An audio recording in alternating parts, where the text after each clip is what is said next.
Hinamak na manugang. Kabanata 369. Pinigil ni Jane Lewes ang kanyang kalungkutan at mabilis na nag-book ng tiket sa paglipad para sa hapon. Noong una ay nagplano siyang pumuntang mag-isa ngunit hindi niya nakayanan ang pangungulit ni Helena at hinahayaan na lamang niya ang kanyang mga magulang. Mabilis na sinabi ni Helena kay Shufugi ang tungkol sa bagay na ito at hiniling sa kanya na tumawag ng higit pang mga kamag-anak mula sa pamilya Shu. Sa oras na iyon, ito ay magiging isang marilag na eksena at mahuhuli nila ang mga mangangalunya na magkasama. Malapit nang dumating ang ulan sa bundok, ngunit hindi alam ni Alex Dixon, na nasa malayo sa Yan Capital, ang tungkol dito. Pagkatapos niyang pakalmayan si Ming Nooran, tinawagan niya ulit si Renan. Ngayong napirmahan na ng Haicheng Group Company at Jiang Family ang kontrata, hiniling niya kay Renan na pumunta mamayang hapon at magtayo ng opisina ng kumpanya sa Yan Capital para makontak nila ang isa't isa sa hinaharap. Ilang araw nang nasa Yan Capital si Alex Dixon, at nakatanggap lang siya ng tawag mula sa kanyang asawa. Namiss niya talaga ang asawa niya. Noong una, binalak niyang maghintay hanggang sa mabili ang gamot bago bumalik. Pero ngayon, inaalagaan niya ang asawa. Pinlano niyang hintayin si Renan na dumating at kunin ang trabaho sa kanyang mga kamay. Pagkatapos, makikipagkita siya sa kanyang tiyahin at babalik sa Jinling kinabukasan. Nang marinig ni Ming Nooran na babalik siya sa Jinling kinabukasan, agad na nagbago ang ekspresyon ng mukha niya. Nagmamadali niyang sinabi, "Kuya Alex, hindi mo pa ba gustong manatili sandali sa Yan Capital?" Umiti si Alex Dixon at sinabing, malapit nang matapos. Oras na para bumalik. Gusto mo ba talagang umalis? Sumakit ang puso ni Ming Nooran. Hindi maiwasang mamula ang mga mata niya. Nakikisama na siya ngayon kay Alex Dixon araw at gabi. Ito ang araw na pinangarap niya. Ang bawat araw ay parang panaginip. Bagamat alam niyang isang magandang panaginip ang madyay gising sa kanya, hindi niya inaasahan na ganoon kabilis ang pangyayari. Napabuntong hininga si Lewes Bing. Naaaliw siya. Nooran, babalik si Alex sa Jinling. Huwag kang malungkot. Matagal na niyang nakikita ang nararamdaman ni Ming Nooran para kay Alex Dixon, ngunit wala siyang magagawa tungkol dito. Ang mga bulaklak ay nahuhulog, at ang tubig ay umaagos ng walang awa. Napangasawa na ni Alex Dixon ang kanyang asawa, kaya ang lambingan ni Ming Nooran ay nakatadhana na mawala ng saysay. Hindi na napigilan ni Ming Nooran ang kanyang kalungkutan. Tinakpan niya ang mukha niya at tumakbo palabas, umiiyak. Ang mga mata ni Alex Dixon ay komplikado. Itinuring niya lamang si Ming Nooran bilang kanyang nakababatang kapatid na babae at inalagaan ito. Sinabi rin niya sa kanya ang tungkol sa bagay na ito sa bukas at sa dilim. Mukhang tama naman na umalis siya sa Yan Capital kanina. Isang Su Ching-cheng ang nagpasakit sa kanya ng ulo. Kung may isa pang Ming Nooran, ito ay ganap na gulo. Buti na lang at wala ang asawa niya sa Yan Capital. Kung hindi, kung magkasama ang tatlong babae, tiyak na magkakaroon ng malaking gulo. Sa hapon, nakatanggap si Alex Dixon ng tawag mula kay Renan na nagsasabing malapit na siya sa Yan Capital. Alam din ni Jiang Handong ang bagay na ito at labis siyang nag-aalala tungkol dito. Agad siyang nagtipon ng ilang mga nakatataas sa kumpanya para tanggapin si Renan. Siyempre, ang pangunahing dahilan ay upang mapalapit kay Alex Dixon. Bagamat tinawag itong welcoming banquet, ito ay talagang para bigyan ng mukha si Alex Dixon. Kung hindi, sa kapangyarihan at impluwensya ng Jiang family, si Jiang Handong ay hindi man lang maglagay ng isang maliit na si Renan sa kanyang mga mata, at magdaos ng isang welcome na piging para sa kanya. Sa hapon, nagpalit si Alex Dixon ng bagong suit at naghanda na umalis ng bahay para mag-apply para sa welcome banquet na inorganisa ng Jiang family para kay Renan. Nagkulong si Ming Nooran sa kanyang silid at hindi lumabas ng buong araw. Hindi man lang siya nagtanghalian. Hindi nakatiis si Alex Dixon at sinabi kay Lewes Bing, "Tita, tatawagan mo si Nooran para sa hapunan mamaya." Naiintindihan ko. Bamantong hininga si Lewes Bing at tumango. Pero pagdating sa relasyon, paano niya ito mapipigilan sa ilang salita lang? Tumango si Alex Dixon at lumabas ng main door ng villa. Paglabas pa lang niya ay bigla siyang nakarinig ng pamilyar na sigaw. "Basura, dito ka ba talaga?" Nang marinig ang boses na ito, Laking gulat ni Alex Dixon na muntik na siyang mahulog sa lupa. Naghahalucinate kaya siya? Bakit narinig niya ang boses ni Helena? Sa sobrang pagkatulala niya ay muli niyang narinig ang sigaw ni Helena. Bilisan mo, hulihin mo siya. Huwag mong hayaang makatakas ang basurang ito kasama si Mo. Bilisan mo at hulihin mo ang taksil. Hulihin ang taksil. Hindi malay ni Alex Dixon ang kanyang ulo at nakita si Helena na agresibong sumugod. Sa likod niya, may malaking grupo ng mga lalaki at babae. Ang biyenan na si Albert Lewis ay kasama rin sa karamihan. Ang mas ikinagulat ni Alex Dixon ay nakatayo rin sa gilid ni Mrs. Jane Lewis. Namumula at namamaga ang mga mata niya, para siyang umiyak ng matagal. Natigilan siya agad. Paano ito naging posible? Kinaumagahan ay kausap pa rin siya ng kanyang asawa. Sa hapon, ang kanyang buong pamilya ay talagang lumitaw sa Yan Capital. Wife. Napasigaw pa lang ng dalawang salita si Alex Dixon nang makita niya si Helena na papunta sa kanya. Basura. Gusto mong itapon ang anak ko. Ipaglalaban kita hanggang kamatayan. Bumalik sa katinoan si Alex Dixon at mabilis na lumipat sa gilid. Gulat na napatingin siya kay Alex Dixon. Jane Lewis, asawa, bakit bigla kang pumunta sa Yan Capital? Anong nangyari kay nanay? Magsasalita pa sana si Jane Lewis pero umayos na naman ang ilong niya at agad niyang inikot ang ulo para panasan ang mga luha niya. Pagkababa niya ng eroplano, dinala siya ng tiyuhin niya rito.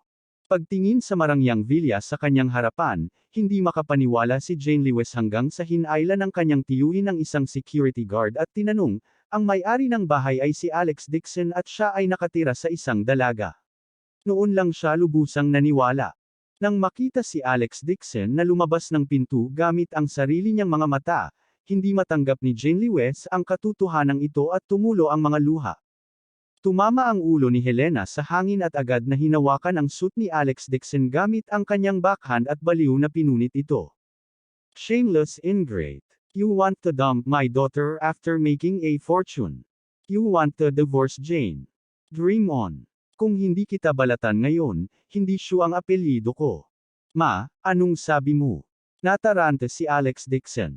Kailan ko gustong hiwalayan si Jane? Sigaw ni Helena, ayaw mo pa ring aminin. Tita mo na ang nagsabi. Nakita ka na may kayakap na babae at nakatira sa villa ng sarili niyang mga mata. Kia, kumunot ang noo ni Alex Dixon at tumingin kay Zhang Faang. Nakonsensya si Zhang Faang nang tumingin ito sa kanya. Mabilis siyang tumawag, lahat, sumunod sa akin at sumugod. Arestuhin si Alex at sirain ang lahat ng gamit niya. Sa totoo lang, ang diborsyo ay gawa-gawa niya sa isang labis na paraan. Gusto niyang maghasik ng alitan sa pagitan nila. Isang grupo ng mga kamag-anak mula sa pamilya Shu ang sumugod sa villa na may mga stick sa kanilang mga kamay. Nang mabalitaan ng mga bodyguard na iyon ay ang pamilya ni Alex Dixon at biyenan, hindi sila naglakas loob na pinigilan sila. Maaari lamang nilang hayaan silang mag-charge. Isang grupo ng mga tao ang pumasok sa villa. Para silang mga tigre na sa bundok, binasag ang una nilang nakita. Pinangunahan ni Zhang Faang ang kanilang nasa katanghaliang gulang na mga babae at sumugod sa sala upang mabaliw na durugan ang lahat. Hindi niya inaasahan na ganito karangya ang villa na ito. Nagseselos siya na baka masira niya ang lahat. Ang isang grupo ng mga kamag-anak ng Shu family ay nagkaroon din ng parehong iniisip. Akala nila ay nakahanap na si Helena ng basurang manugang, ngunit hindi nila inaasahan na ganoon kay aman ito. Inggit na inggit silang lahat, kaya mabilis nilang binasag ito. Walang oras si Alex Dixon para pigilan siya. Nakatingin lang siya sa mansyon na parang bagyong nawasak. Ang mga nawasak na pagkukumpuni lamang ay hindi bababa sa 100 milyon. Pero ang lalong nagpasakit sa kanya ng ulo ay ang pagsubo niya kay Helena at paulit-ulit itong sinaktan. Halos hindi napigilan ni Alex Dixon ang pag-atake ni Helena at nakasimangot na sinabi nito kay Jane Lewis, "Asawa, ano ba talaga ang nangyari?" Namumula at namamaga ang mga mata ni Jane Lewis habang malamig niyang sinabi, "Alex Dixon, tutulungan kita." Nang matapos siyang magsalita ay may kinuha siyang papel sa kanyang bag at inihagis sa harap niya. Natigilan si Alex Dixon. May malinaw na 5 malalaking salita ang nakasulat sa papel. Kasunduan sa diborsyo. At sa signature counter, napirmahan din ang pangalan ng asawa niya. Kabanata 370. Napabuntong hininga si Alex Dixon at nablangko ang isip. May dinala ba ang asawa niya sa Yan Capital para hiwalayan lang siya? Pinilit niyang kumalma at hinayla si Helena palayo. Tumingin siya kay Jane Lewes, "Wife, can you tell me what happened?" "Alex, ang kasalanan ay nasa katotohanan na nakagawa ka ng isang krimen na gagawin ng lahat ng tao sa mundo." Nagpakawala ng mahabang buntong hininga si Shu Fugi at sinabing, "Ngayong dumating na ito, hindi ko na matutulungan kung itago ito, hindi na." "Itago ano?" Lalong natulala si Alex Dixon. Malamig na sabi ni Jane Lewes, "Natatandaan mo pa ba na isang araw, late ka nang umuwi at may marka ng kolorete sa mukha mo? Tinulungan ka ni Uncle na itago yon noong mga oras na iyon dahil gusto mong bigyan ng pagkakataon. Ngayon may kasama kang ibang babae sa Yan Capital at alam ni Tito din ito, hanggang kailan mo pa gustong magsinungaling sa akin?" Bagamat kalmado ang itsura niya, gumuho na ang puso niya. Kung hindi lang naruroon ang isang kamag-anak ng Shu family, napasigaw siya kaagad. Kumunat ang noo ni Alex Dixon at biglang naalala. Noong gabing iyon, inanyayahan siya ni Su Ching-cheng na lumabas para sa hapunan. Paulit-ulit itong inaasar sa hotel at nag-iwan pa ng marka ng kolorete sa mukha nito. Pag-uwi niya ng gabing iyon, halos tumambad na siya. Sa kabutihang palad, tinulungan siya ni Shu Fugi na mamageten sa sitwasyon. Pagkatapos noon, humingi pa rin siya ng 200,000. Akala niya ay tapos na ang paggamit nito, ngunit hindi niya inaasahan na sasabog ang time bomb na ito ngayon. Matapos pakinggan ang mga salita ni Jane Lewes, hindi alam ni Alex Dixon kung tatawa o iiyak. "Aniya, Mrs., I can explain about the lipstick print, but how is it possible to say na may babae ako sa Yan Capital?" "Ganoon ba?" Inalag ni Jane Lewes ang kanyang telepono at malamig na sinabi, "Paano mo ito ipinapaliwanag?" Tiningnan ni Alex Dixon ang video at mas lalo siyang nawala ng magawa. Sabi niya, siya si Ming Nooran. Nang matapos siyang magsalita ay agad na umungol si Helena at sinampal ang kanyang mukha. "Wow, kahit kuneho ay hindi kumakain ng damo malapit sa kanilang mga pugad. Talagang may relasyon ka sa babaeng iyon mula sa pamilya Meng." "Ma'am, hindi ko." "Bullshit.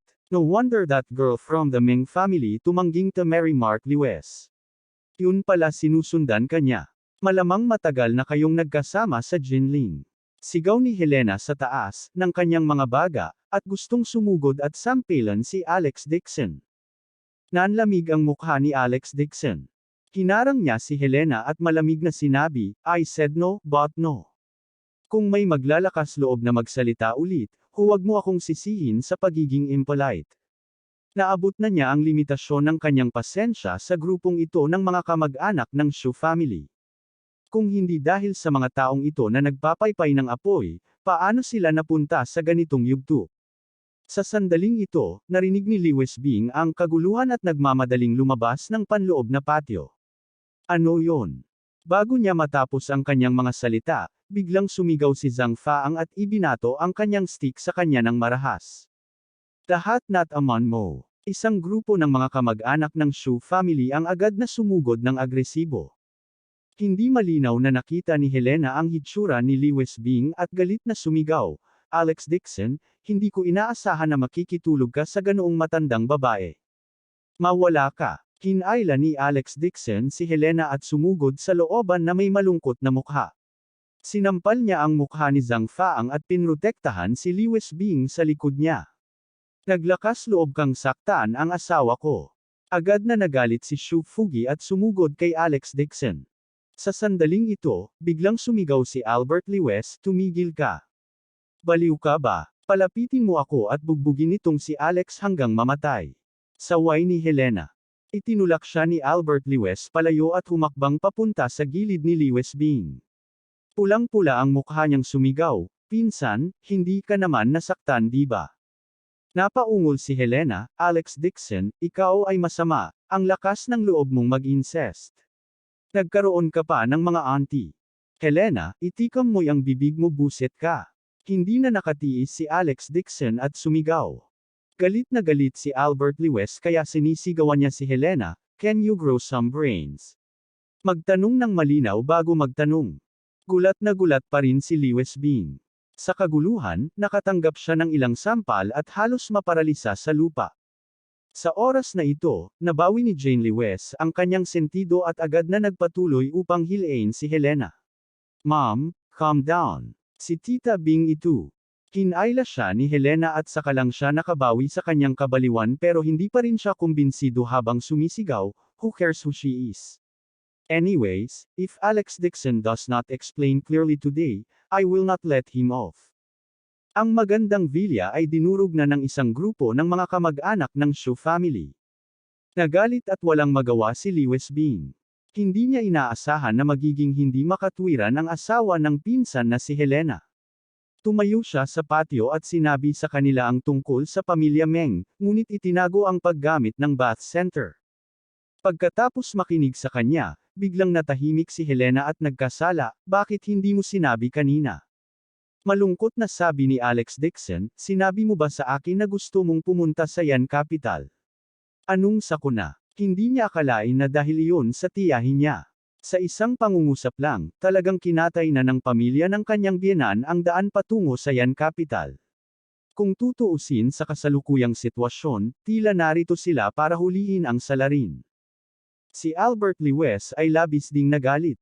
Ang pasimuno ng komedya na ito, sina Shu Fugi at Zhang Faang, ay nagtatago sa likod ng karamihan, nakaramdam ng pagkakasala kaya hindi sila naglakas loob na nasa itaas ang kanilang mga ulo. Sa harap ng magulo na eksena, nakonsensya si Jane Lewis. Parang bata na may nagawang mali, ibinaba niya ang ulo sa harap ni Alex Dixon at mahinang sinabi, Alex, I have wronged you. I'm sorry. Dahil naging ganito ang villa, kailangan kong mag-isip ng paraan para ibalik ito, sa orihinal nitong estado. Napabuntong hininga si Alex Dixon sa kanyang puso at umiling. Miss, isa lang ang hiling ko sayo. Anong hiling? Kinagat ni Jane Lewis ang kanyang mga labi at nagdesisyon. Ang pamilya Shu ay nagdulot sa kanya ng labis na kaguluhan ngayon. Kahit na humiling si Alex Dixon na magkaroon ng isang mahalagang relasyon sa kanya, hindi niya ito tatanggihan. Yumuko si Alex Dixon, kinuha ang kasunduan sa diborsyo sa lupa, at pinunit ito sa mga piraso. Asawa, ang gusto ko lang ay huwag mong ibigay sa akin itong papel mula ngayon. Namula ang magandang mukha ni Jane Lewis. Kinagat niya ang kanyang labi at nakikitang tumango. Si Ming Nooran ay nakatayo sa gilid at tahimik na pinanood sina Alex Dixon at Jane Lewis na mag-asawang nagmamahalan. Maasim at mapait ang kanyang puso. Sa wakas ay naalis ang hindi pagkakaunawaan. Napatingin si Alex Dixon sa magulong villa. Wala siyang pakialam sa pera, basta may tiwala sa kanya ang kanyang asawa. Lumingo-lingo si Jane Lewis sa paligid at nagtatanong, iyo ba talaga ang villa? Nag-alinlangan si Alex Dixon at tumango. Ibang tao ang nagbigay nito sa akin. Biglang tumahimik ang lahat ng kamag-anak ng pamilya Shu sa paligid. Hindi mabilang na mga mata ang nakilala kay Alex Dixon dahil sa gulat. Anong uri ng trench ito? Namigay siya ng isang villa na hindi naman ng daan-daang milyong yuan ng ganoon lang. Natigilan din si Shu Fugi. Nagmamadaling tanong niya, Alex, sinong nagbigay sayo?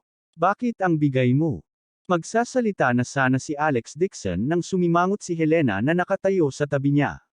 Bigla niyang saway, ano ba ang hinihingi mo? Anyway, binigay sa akin ng may-ari ng negosyo ng manugang ko. Gusto mo maghanap ng iba? Pagkatapos sabihin iyon, binigyan pa niya si Shu Fugi ng isang matinding titig. Sa harap ng napakaraming kamag-anak ng pamilya Shu, ayaw ni Helena na malaman ang kanyang pamilya na ang kanyang manugang ay manloloko. Ang kanyang manugang ay tumitingin ng feng shui sa Jinling para sa mayayaman. Umasa siya sa panlilinlang para kumita ng pera. Natatakot si Helena na baka magtsismisan ang kanyang mga kamag-anak sa kanyang likuran. Hindi niya kayang mawalan ng mukha ng ganito. Si Shu Fugi ay may konsensya sa simula, kaya hindi siya nang ahas na magsabi ng kahit ano. Ilang kamag-anak ng Shu family ang nagpakita ng inggit sa kanilang mga mata at nagsimulang purihin siya. Helena, may kaya talaga ang manugang mo. Mayaman siya. Binigyan niya talaga siya ng villa. Dapat siya ang big boss, diba? Bakit hindi ako nakahanap ng manugang na pwedeng kumita ng pera tulad ng pamilya mo?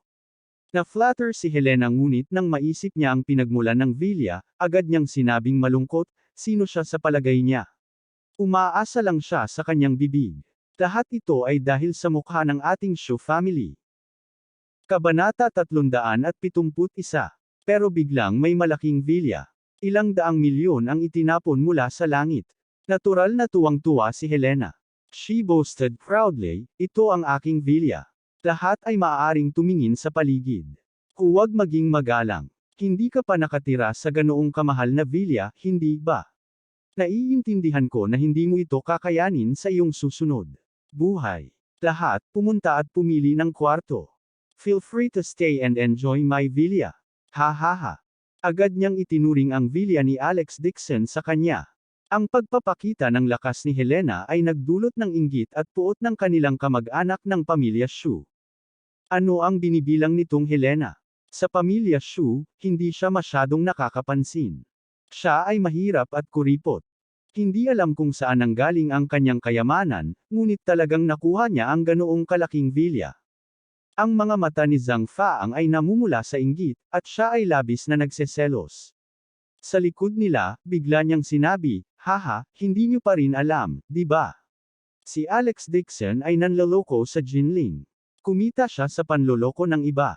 Sa villa na ito, hindi ko alam kung sinong tanga ang niloko niya na may ganyan karaming pera, kaya hindi na naglakas loob si Helena na magtanong pa.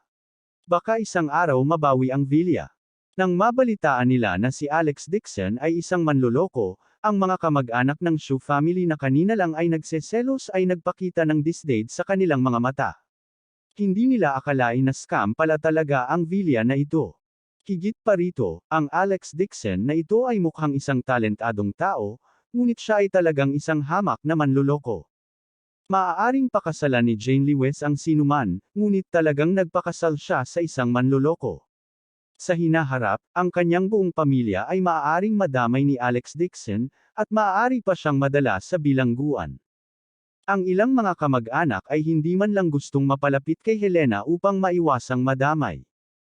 Naglakad si Helena sa harap at hindi niya napansin ang paghamak sa mga mata ng kanyang mga kamag-anak.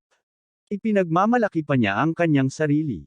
Habang tumitingin siya, tuwang-tuwa siya kaya patuloy niyang hinihimas ang kanyang mga kamay.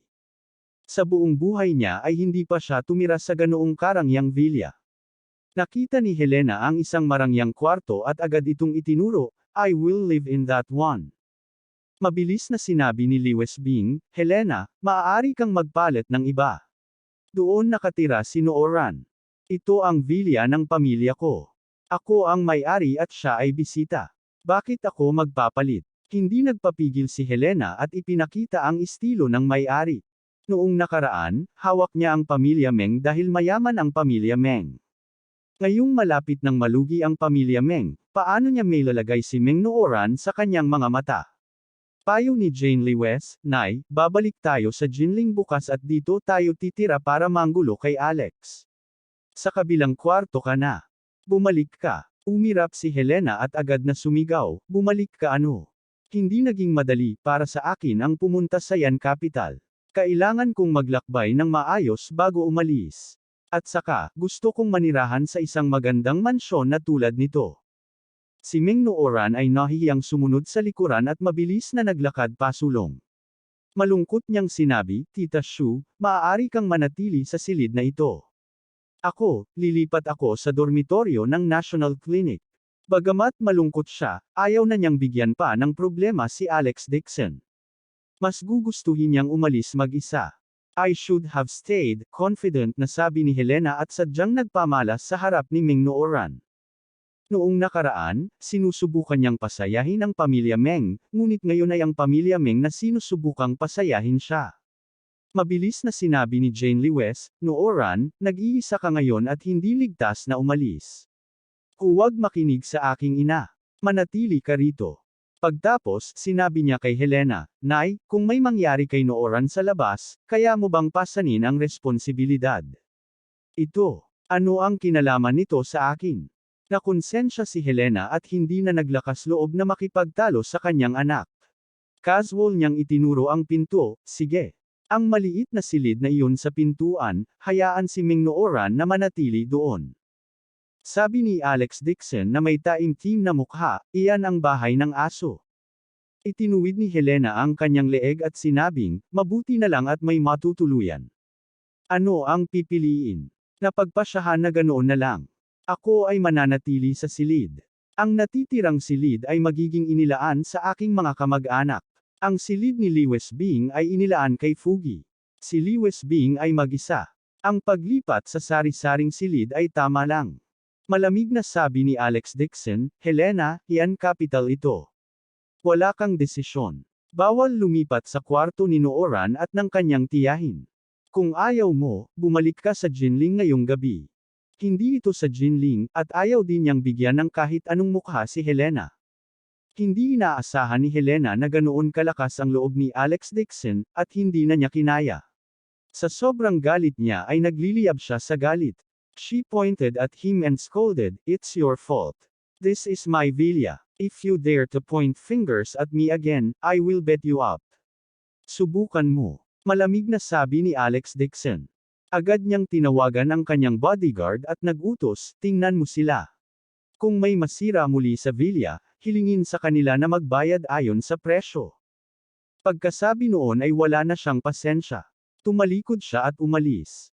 Naging berde ang mukha ni Helena habang tumatalon at nagmura. Hindi rin nakatiis si Jane Lewis at malamig na sinabi, Nay, huwag mo nang guluhin si Alex. Kung hindi, bibili agad ako ng plane ticket at babalik sa Jinling kasama siya. Hindi pa nakapunta si Helena sa Yan Capital noon at hindi pa siya tumira sa isang malaking villa. Paano siya magiging handa na umalis? Hindi agad siya naglakas loob na manligaw muli. Tuldok. Nagjogging ng ilang hakbang si Jane Lewis at hinabol si Alex Dixon sa garden. Hinailan niya ito at sinabing, Alex, mali ako sa pagkakataong ito. Bukas, babalik ako sa Jinling kasama ang aking ina. Tumingon si Alex Dixon at ngumiti. Bakit gusto mong umalis? Hindi mo ba ako namimiss? Ay. Namula si Jane Lewis at nahihiyang tumango. Paanong hindi niya mamimiss si Alex Dixon? Nahihiya lang siyang sabihin yun ng malakas. Ganoon din ang iniisip ni Alex Dixon. Nakakainis man si Helena, napawi ang galit niya nang makita ang asawa. Ilang araw na hindi niya nakikita ang asawa. Hindi na niya ito napigilan at buong tapang naniyakap si Jane Lewis. Ibinaba nito ang ulo at lumapit sa kanya. Nanginginig ang maselang katawan ni Jane Lewis na agad niyang hinarang. Miss, ang bango mo talaga. Natuwa si Alex Dixon at mapusok na hinalikan si Jane Lewis. Nag-iinit ang buong katawan niya at napahimals rin ang mga kamay niya. Marahil dahil nagmamadali, nakasuot pa rin si Jane Lewis ng black professional skirt. Ang masikip na palda ng puwit ay nakabalangkas ng isang perpektong linya. Ang kanyang mga payat na jade legs ay nababalot ng translucent black silk stockings na lalong nagpaakit sa kanya. Ang malamig na medyas na sutla ay nakapulupot sa kanyang mabilog na hita, na siyang nagparamdam sa kanya ng napakakinis. Si Alex Dixon ay nasa sabik sa lahat. Ang malalaking kamay nito ay walang kamalay-malay na dumampi sa mga binti ng asawa at sumabay sa agos. Hingal na hingal si Jane Lewis. Dahil sa guilt, hindi niya ito pinigilan. Nanlambot ang kanyang maselang katawan sa kanyang mga bisig.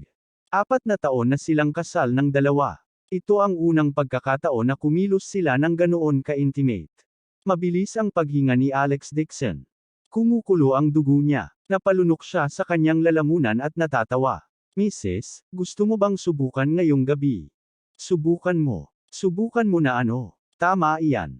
Ano? Ang mga mata ni Jane Lewis ay parang seda at naghahabol siya ng hininga.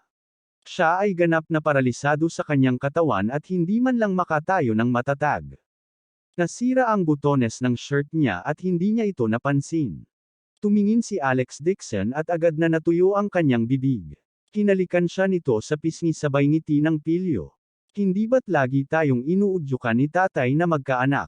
Bakit hindi natin gawin ngayong gabi? Satisfy ang hiling ni tatay. Habang nagsasalita ay sinamantala niya ang pagkakataon para kurutin ang binti ng asawa. Naintindihan naman agad ni Jane Lewis at namula ang mukha sa kahihiyan. Ganito ba talaga ang nangyayari? Malakas ang tibok ng puso niya. Sa kanyang kaba, bakas talaga ang pag-asa.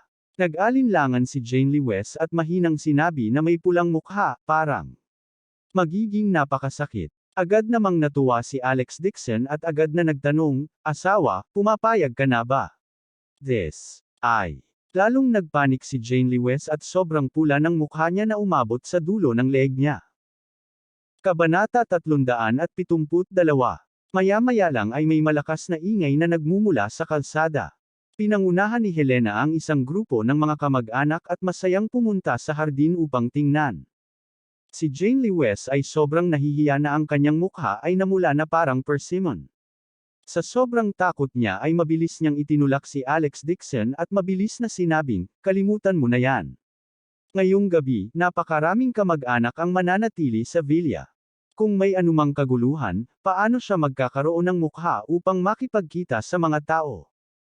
Alex Dixon had no choice but to say in a low voice, then let's wait until we return to Jinling and recreate ibang tao.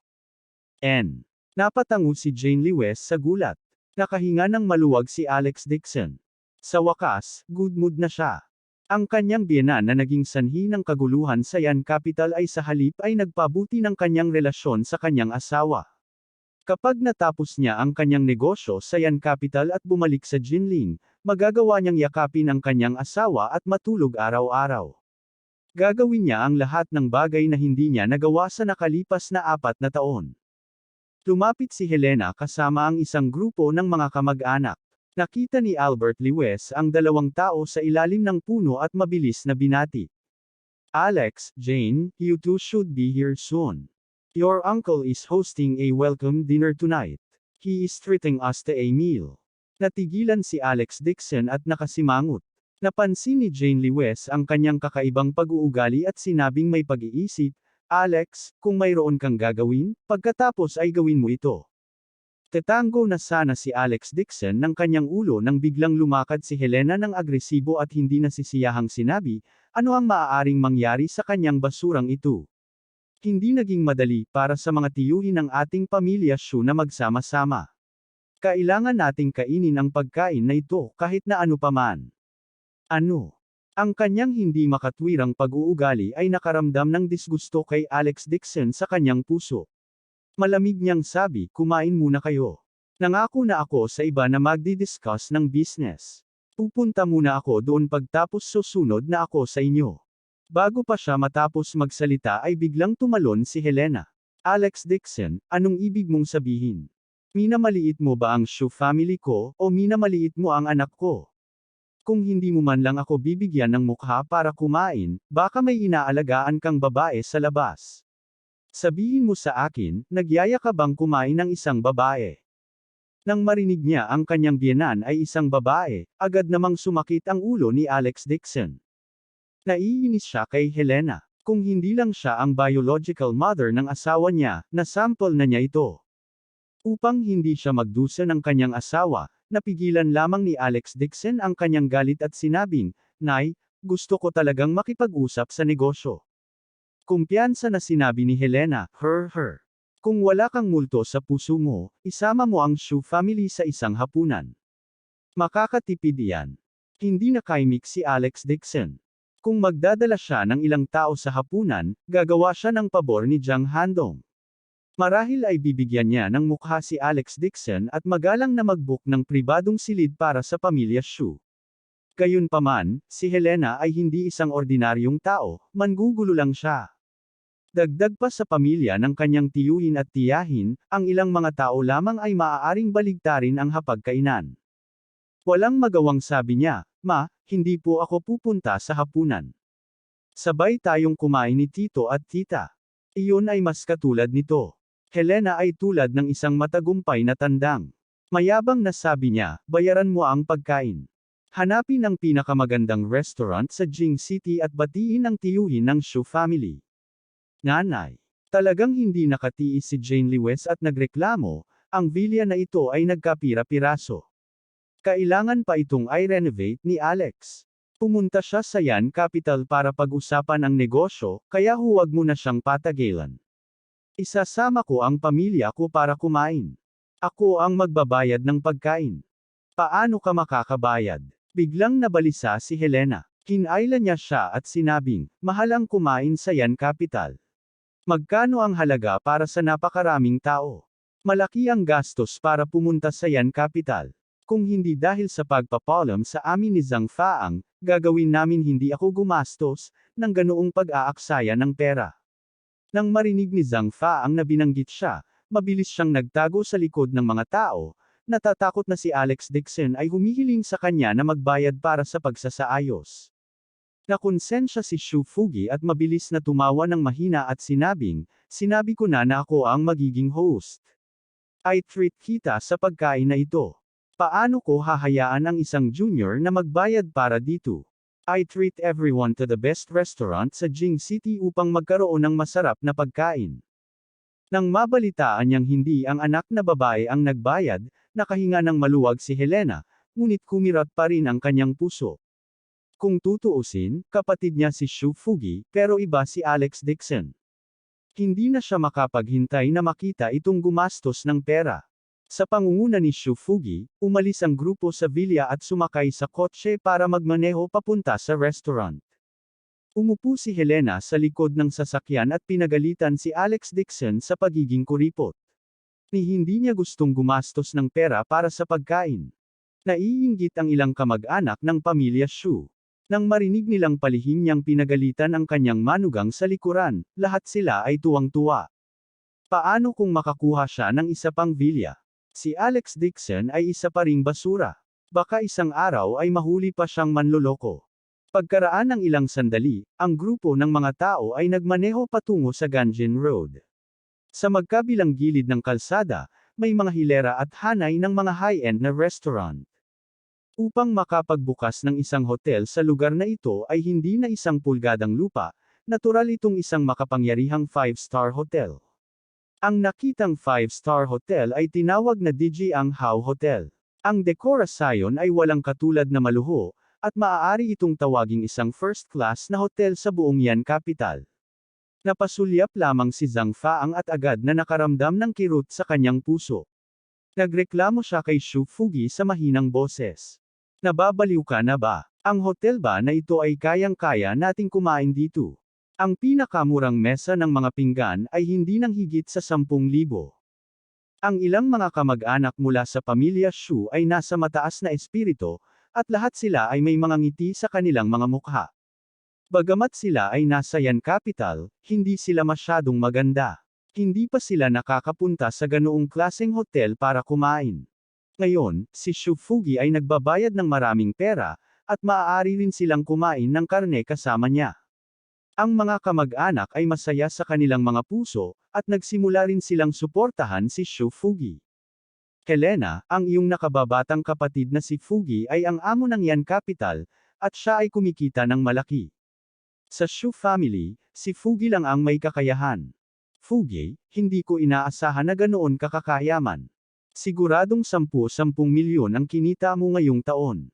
Habang mas pinupuri siya ng kanyang mga kamag-anak, mas napaupo si Zhang Faang sa mga pin at karayom. Naglagay siya ng peking ngiti sa kanyang mukha, ngunit sa kanyang puso, pinagalitan niya si Shu Fugi sa pagsampal sa kanyang mukha. Nais niya na agad niyang palakpakan at ikalat silang lahat. Ang pagkain na ito ay hindi bababa sa 10,000 dolyar. Halos walang laman ang wallet niya. Habang nagdadrive si Shu Fugi, ngumiti din siya ng nakakaloko. Kinuha niya ang phone niya at tinawagan ang anak para kumain. Isang kamag-anak ang nagtanong, Fugi, balita ko na ang kasintahan ng iyong anak ay napakahusay. Si Zhang Faang ay nagbigay ng peking ngiti at nagpanggap na mahinhin habang sinasabi niya, hindi, ang kasintahang babae ng aking anak ay ang kinatawan ng direktor ng Jiang's Corporation. Siya ang namamahala sa distritong ito. Hindi ito isang malaking bagay. Malapit na siyang magiging na-promote sa isang boss. Inayos na ng kumpanya na tumanggap siya ng malaking kliyente ngayon. Hanggat naayos ang negosyong ito, ma-promote siya sa isang boss. Bago pa siya matapos magsalita, isang grupo ng mga kamag-anak mula sa pamilya Shu ay agad na sumabog. Ano? Ang vice-presidente ng Jiang's Corporation, ang iyong manugang ay isang kahangahangang tao. Ang Jiang family ng 4 na pangunahing puno ng Yan Capital. Ang iyong mga manugang ay isang mahusay na tao. Ang mga maaaring sumali sa Junks ay lahat ng mga pangkat ng talento. Talagang maganda ang paningin ng anak mo. Nakahanap siya ng napakahusay na asawa. Ang asawang nakita ni Jane ay mas mababa sa asawa mo. Hindi maganda ang pakiramdam ni Helena nang marinig iyon. Binigyan niya si Alex Dixon ng isang mabangis na tingin at ang kanyang puso ay napuno ng selos at poot. Tumingin sa manugang at pagkatapos ay tumingin kay Alex Dixon, itong basura. Siya ay sadyang lubhang duwag. Pinakamabuting makipaghiwalay kung gumawa siya ng kalokohan. Hindi na niya gustong makarinig ng anumang pambabala, kaya't idinikit niya ang kanyang ulo sa labas ng bintana at tumangala sa Dijiang Hotel. Gaya ng inaasahan ng Yan Capital. Ang hotel lang ay mas maluho kaysa sa pinakamagandang restaurant sa Jinling. Sa kanyang buhay, hindi pa siya nakapunta sa ganoong kahangahangang lugar. Mabilis na kinuha ni Helena ang kanyang telepono at naghanda na mag-selfie sa kanyang WeChat moments para magpakitang gilas. Maya-maya lang, dumaan ang ilang luxury cars. Ang una ay isang bagong Rolls-Royce Phantom. Ito ay isang dayuhang plaka ng sasakyan. Ito ay lubhang engrande. Tumigil lahat ng mga dumadaan para manood. Mabilis ding inilabas ni Helena ang kanyang telepono at naghanda na kumuha ng litrato kasama ang kanilang mamahaling sasakyan. Habang inihahanda niya ang kanyang telepono at malapit na niyang marating ang entrance ng Dijiang Hotel, biglang umikot ang sasakyan at nagmaneho papunta sa isang eskinita sa tapat ng hotel. Abangan ang susunod na kabanata.